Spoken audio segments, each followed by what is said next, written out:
Third day in Andaman. Morning റെഡിയായി ഞങ്ങൾ നേരെ ജെട്ടിയിലേക്കാണ് പോകുന്നത്. Morning 7:30 Port Blair to Havelock Nautika cruise വെസലിലാണ് ടിക്കറ്റ് ചെയ്തിരിക്കുന്നത്. ചെക്ക് ഇൻ ചെയ്ത് ഞങ്ങൾ നേരെ ബോട്ടിനുള്ളിലേക്ക് കയറി. Check in and luggage drop is same as airport. Cruise വെസലിന്റെ ലക്ഷറി ക്ലാസ് ടിക്കറ്റാണ് ഞങ്ങളുടേത്. അടിപൊളി സെറ്റപ്പ്. ഫ്ലൈറ്റിലെ എയർ ഹോസ്റ്റസിനെ പോലെ ക്രൂസ് ഇതിലുമുണ്ട്. സെയിം ഇൻ ഹൗസ് ഫുഡും വാട്ടറും ഒക്കെ ഇതിൽ അവൈലബിൾ ആണ്.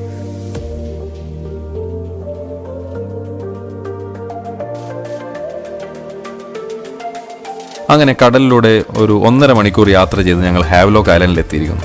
അടിപൊളി എക്സ്പീരിയൻസ് ആയിരുന്നു ഈ ഒരു ക്രൂയിസ് ബോട്ട് യാത്ര. ലഗേജ് കളക്ട് ചെയ്ത് ഞങ്ങൾ ജെട്ടിയിൽ നിന്ന് പുറത്തേക്ക് ഇറങ്ങി.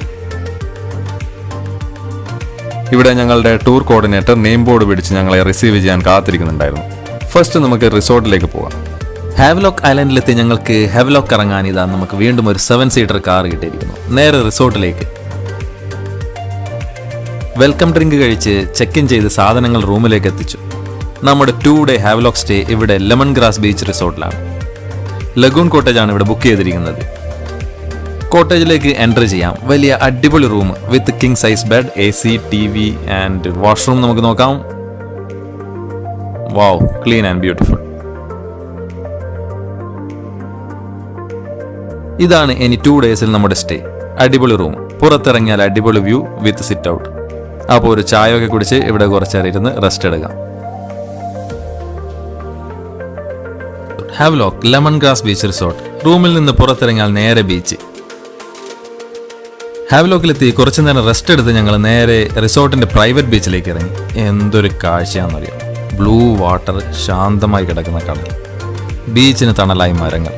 നേരെ ഓടിപ്പോയി കടലിലേക്ക് ചാടിയാലോ എന്ന് തോന്നിപ്പോകുന്നു. ഭയങ്കര വ്യൂ. ഹാവ്ലോക്കിലെ അടിപൊളി സ്റ്റേ ആണിത്.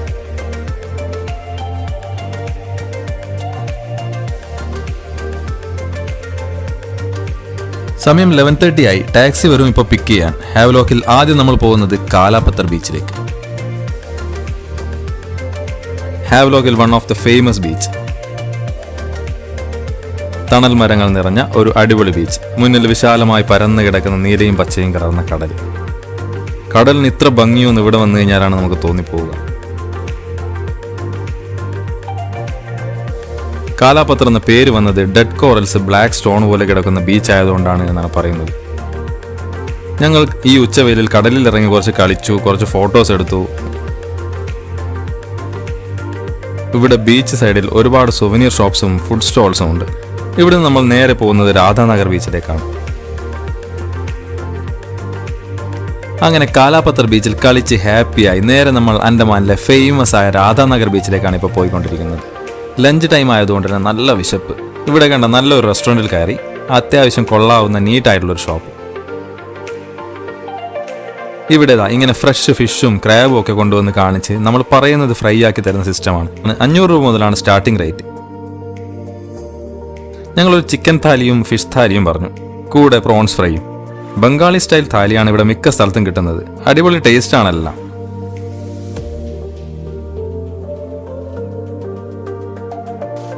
അങ്ങനെ വയറ് നിറച്ച് നമ്മൾ പുറത്തിറങ്ങിയപ്പോൾ മുന്നിലൊരു ഇളനീർ കട. ആൻഡമാനിലെ ഇളനീരിന് പ്രത്യേക ടേസ്റ്റും തരിപ്പും ഉണ്ട്.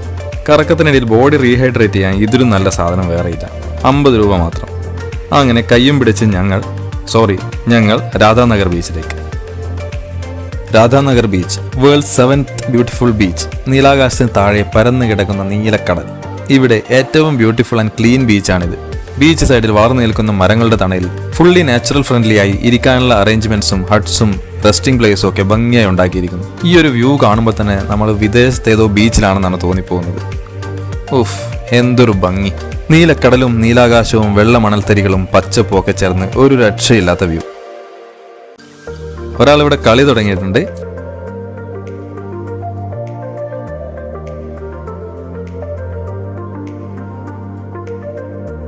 മുതിർന്നവർക്കും കുട്ടികൾക്കും ഒക്കെ അർമാദിക്കാൻ പറ്റിയ ബീച്ച്.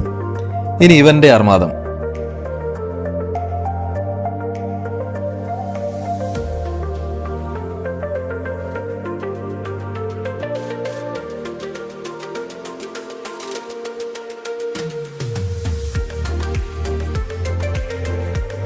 സമയം 5 മണിയായിട്ടും ഇവിടുന്ന് പോകാൻ തോന്നുന്നില്ലായിരുന്നു ഞങ്ങൾക്കും സിദ്ധാർത്ഥിനും.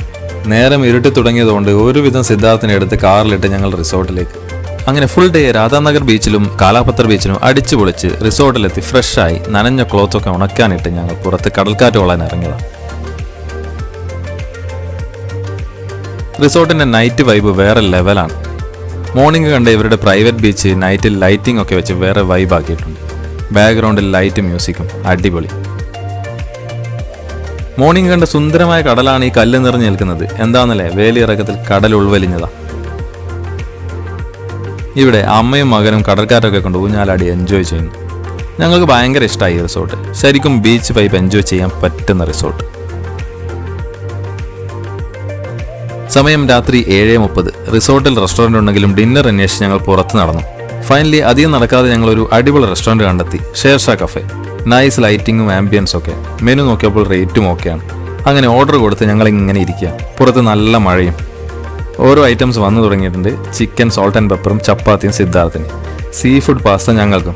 വെറൈറ്റി ട്രൈ ചെയ്യാനാണ് ഇത് ഓർഡർ ചെയ്തത്. But no regret. അടിപൊളി ഐറ്റം. ഫുൾ ഫിഷ് ഐറ്റംസ് നിറഞ്ഞ സ്പഗട്ടി പാസ്ത സൂപ്പർ. ഐറ്റംസിന് റീസണബിൾ റേറ്റും അടിപൊളി ടേസ്റ്റും. അപ്പോൾ നാളത്തെ ഡിന്നറും ഇവിടെ തന്നെ എന്ന് ഉറപ്പിച്ച് വയറും മനസ്സും നിറച്ച് ഞങ്ങൾ റിസോർട്ടിലേക്ക്. ഹാവ്ലോക്കിൽ ഇനി ഒരു ദിവസം കൂടി. നാളെയാണ് ലൈഫിൽ കാത്തിരുന്ന ആ ദിവസം.